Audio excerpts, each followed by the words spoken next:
Well, we see them pop up from time to time, warning signs advising you to stay out of the water at some of our local beaches. So what's the danger and why are the signs really there? Contact 5 investigator Shannon Cake is here tonight with a closer look. Shannon. Michael Kelly, we studied 5 years worth of water samples from about a dozen local swimming hotspots, if you will. We learned that the state is cutting back on checking the cleanliness of our waterways not long after a disturbing trend on one local beach. They are the sights and sounds that make us famous. South Florida's glorious gems. Our waterways. Our beaches. Divers from all over the country, actually all over the world, will visit this area for diving. There are surprises here like no place else, but every now and then. Danger, high bacterial level. Warnings like these make you wonder what's really in the water you're swimming in. In fact, I don't know what I'm putting in my mouth or breathing out my nose or sitting in my ears. Gary Gillespie lives along the Intracoastal, not far from the Blue Heron Bridge. When you're swimming, are you worried about it? Yeah. He used to swim the Intracoastal daily, but not anymore. Then what are you concerned about? It's a lack of knowledge. I don't think anyone knows. He's talking about a troubling trend the Palm Beach County Health Department stumbled on about this time last year. Not stuff you want to be swimming in, no. Not generally speaking, no. Bacteria samples taken around Phil Foster Park, right at the base of the Blue Heron Bridge, trended extraordinarily high. A danger for some, according to Health Department spokesman Tim O'Connor. We look for human waste that's possibly polluting that particular beach. If you have an open sore, for example, well, this is bacteria. It gives that bacteria an entry point into your system, which then can cause infection. You know, you might swallow some of the water again. It's got an entry point. Then you run into gastrointestinal type problems. From February to March of 2011, bacteria samples were so high, swim advisories remained posted for almost a month. And we never found a source of that? Never found a source for it, no. We really never found what it was.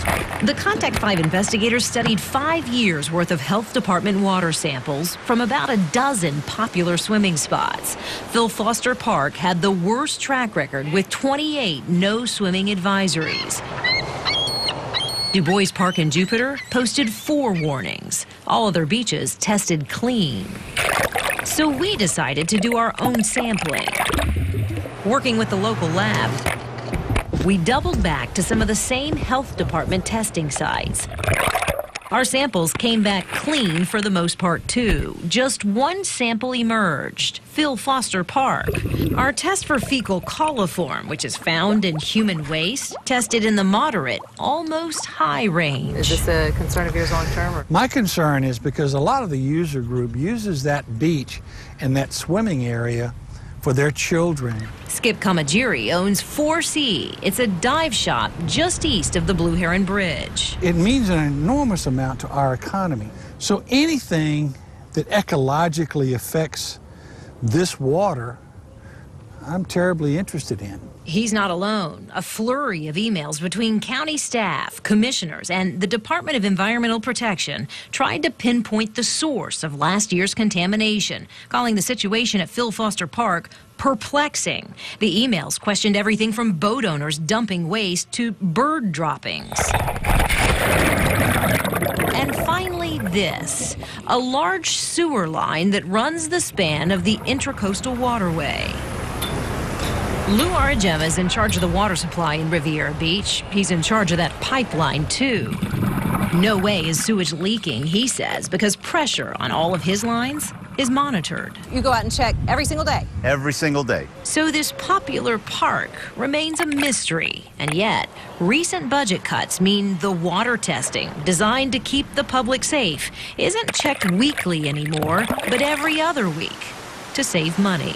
Some people would say we need to be testing this park more, not less. Well, that's just something that the county rule makers, if you will, have to make that determination. Now, keep in mind, we tested for fecal coliform at Phil Foster Park the week after the state had checked, and it said it was clean. Our results showed a range that was pretty close to the poor range. It's either good, moderate, or poor. Our sample was 40 parts per million away from that poor range, which is when the state would have said no swimming at this beach. So the health department has stopped testing for fecal coliform, and they're testing every other week. They feel like they can cover everything with that every other week testing. But it's not just the health department's call to simply say, okay, we're going to do more testing. No, indeed. The Palm Beach County Commissioners would have to respond to this. All the other beaches for 5 years came back clean. It would be up to them to reallocate funding to a question mark park, if you will, is what we'll call it. We won't call it a problem park, but a question mark park for sure. Reallocate the funding there. That will only happen, I assure you, if they hear from voters. And it's mindful, both here and statewide, of that balance between public health and budget and dollars, and how we're weighing all that. And everybody's feeling the pinch. But again, like we were talking about, Skip Komagiri, the dive master, in that story kind of said, hey, if we have a problem area, why not shift the money to that area? Thank you for your perspective, Shannon. Sure.